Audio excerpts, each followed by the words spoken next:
So I was very pleased with the Jets draft. Obviously, the top of the draft was pretty well known of what they were going to do. They didn't surprise with anything other than Zach Wilson, which I'm thrilled with. I love Zach Wilson's talent.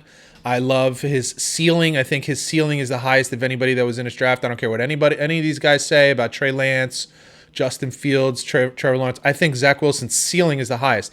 I also think he has a lower floor, and if not taken care of and handled properly, you know, he could be lucky to be a career backup.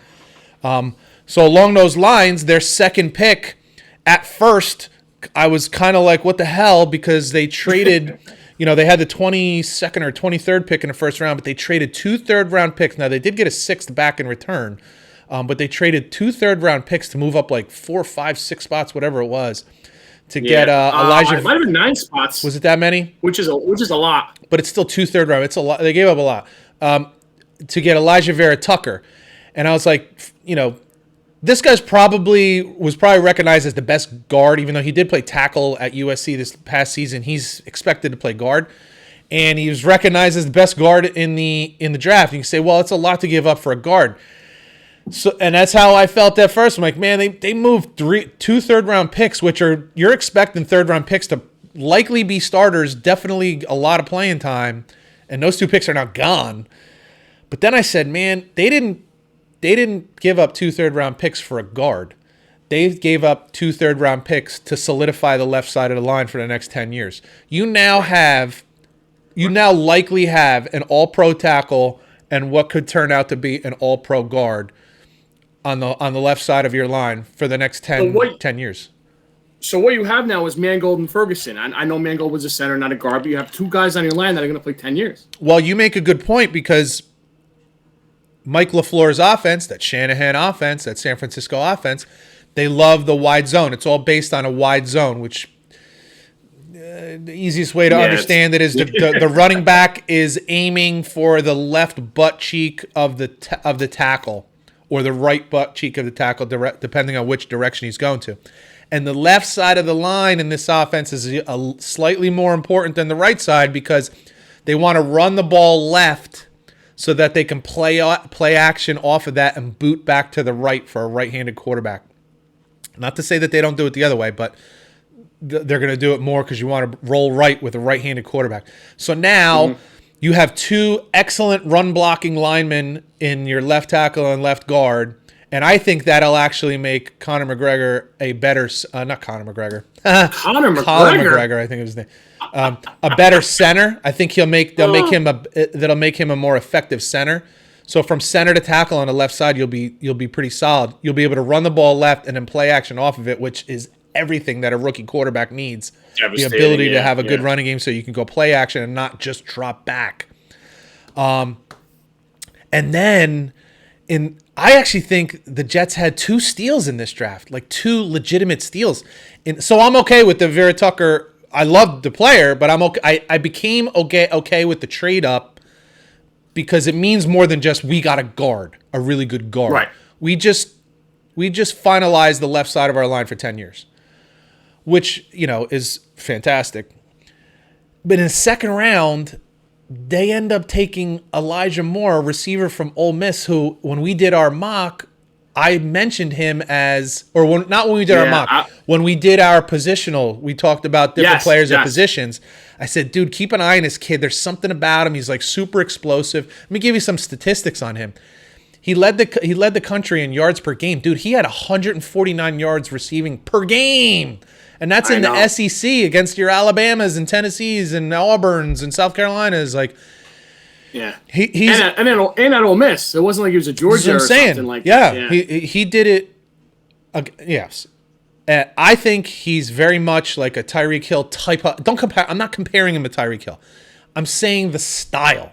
Stylistically, he's that kind of horizontal and vertical threat. The guy who can take, you know, jet sweeps, shuffle pass, bubble screens, end arounds. Like, they're going to use him, but yet he's an excellent receiver. He's not just a gimmick play guy. Right. And on top of that, he's a home run hitter. He ran a 4.38 40. Like, he's a speed demon. He's a touchdown machine. He's just a major threat. And I got to be honest with you, in my lifetime, I mean, he's been, I've heard the name Santana Moss bandied about. Santana Moss was more of a touchdown threat in college than he ever was with the Jets. They were hoping he would be that, but he wasn't exactly that. I think he had a nice career. He had a really good career. I don't mean it like that. I'm not trying to throw shade on Santana Moss. I'm just saying he wasn't the threat that we thought we were getting. Like, we thought we were getting like a 12 touchdown guy to 13. He wasn't that. I think this is one of the steals of the draft. Like, I absolutely do. It was huge. And then you mentioned, what was his name? Michael Carter?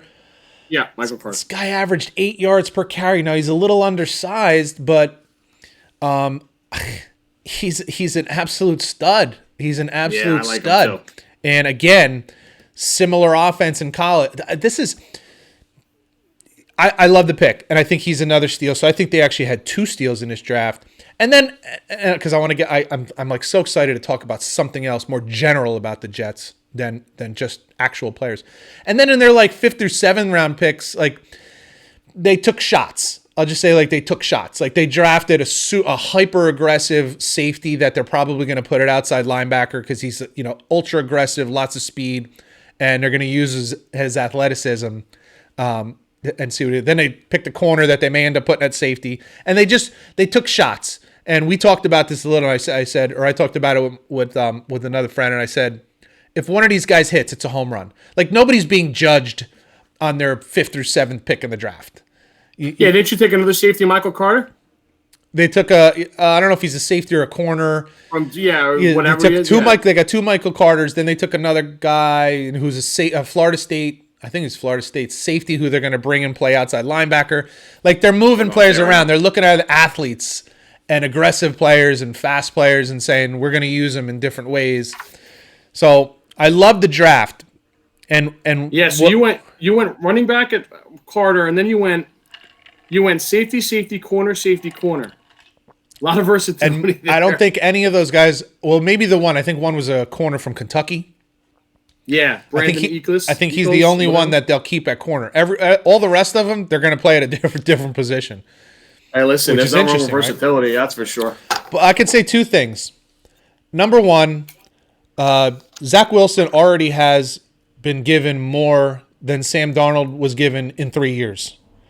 He's got a decent offensive line in front of him already. Yeah, it's fair. Don't forget, Pirine, the running back, he was injured and had no preseason last year. Mims, the wide receiver out of Baylor, he was injured in the beginning of the season and had no preseason.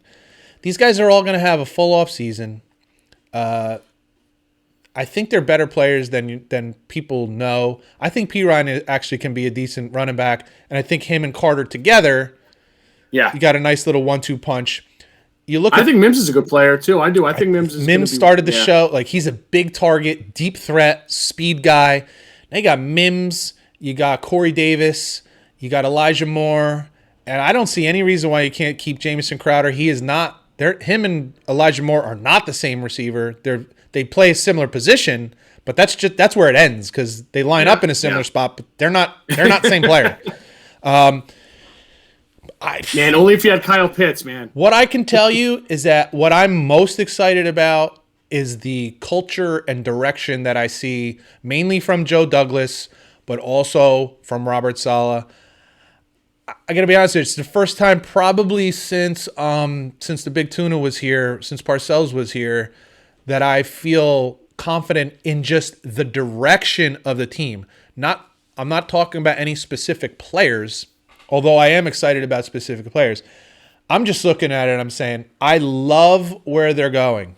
I just love where this team is going. I love the philosophy that they're bringing in, that we want to be good on the offensive and defensive line above all else. I'm just really happy with the team. I give the draft a B+ because we don't know what Zach Wilson is. I have a good feeling about it, but I don't know what he is. Now, if he pans out and the rest of the guys are what I think they're going to be, this could end up being an A+ draft. I'll tell you that 2 years from now. But if you ask me right now, I feel like it was a B+ draft that could be even better.